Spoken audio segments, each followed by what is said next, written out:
ഒരു പത്രത്തിന് പരസ്യം കൊടുക്കുക എന്നുള്ളത് ആ പത്രത്തിന് എന്തെങ്കിലും വരുമാനം അല്ലെങ്കിൽ പരസ്യത്തിൻ്റെ പീസ് കിട്ടി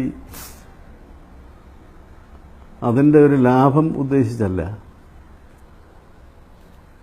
ആ ഒരു പത്രത്തിന് മാത്രം തിരിഞ്ഞ് നിർത്തി അത് നിഷേധിക്കുക എന്നുള്ളത് നീതിപൂർവമല്ല. മുസ്ലിം ന്യൂനപക്ഷ പിന്നോക്ക വിഭാഗങ്ങളുടെ ഒരു പത്രം എന്നുള്ള നിലയിൽ അതിന് അതിൻ്റേതായ ആവശ്യങ്ങളും കാര്യങ്ങളുമൊക്കെ പറയേണ്ടതായിട്ട് വരും. അത് പറയേണ്ടതായിട്ട് വരുമ്പോൾ അതിനകത്ത് ഈ സമുദായത്തിൻ്റെ കാര്യങ്ങൾ പറയുന്നു എന്നുള്ളത് കൊണ്ട് മാത്രം വർഗീയ വിദ്വേഷം ഉണ്ടാവുകയോ വർഗീയത ഉണ്ടാവുകയോ ചെയ്യുകയില്ല.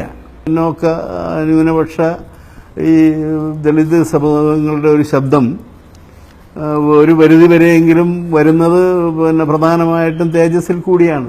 അത് ഇക്കാര്യത്തിൽ ഈ പാർട്ടി അല്ലെങ്കിൽ നോക്കാതെ അല്ലെങ്കിൽ സമുദായം നോക്കാതെ ഈ രാജ്യത്തിൻ്റെ പൊതുവെയുള്ള ഒരു ബഹുജനങ്ങളുടെ ഒരു പൊതു അഭിപ്രായം എന്നുള്ള നിലയിൽ ഒരു നീതിയുടെ പ്രശ്നം എന്നുള്ള നിലയിൽ ഈ പറഞ്ഞ രീതിയിൽ ഒരു പത്രത്തിന് മാത്രം ഇങ്ങനെ ഇത് നിഷേധിക്കുന്നത് ഒരു നീതികേടാണെന്നുള്ള രീതിയിലുള്ള കണക്കിലെടുത്തുകൊണ്ട് മാത്രം പൊതുസമൂഹത്തിൻ്റെ ഇതിനു വേണ്ടിയിട്ടുള്ള ഒരു സപ്പോർട്ട് ഉണ്ടാവേണ്ടതാണ്.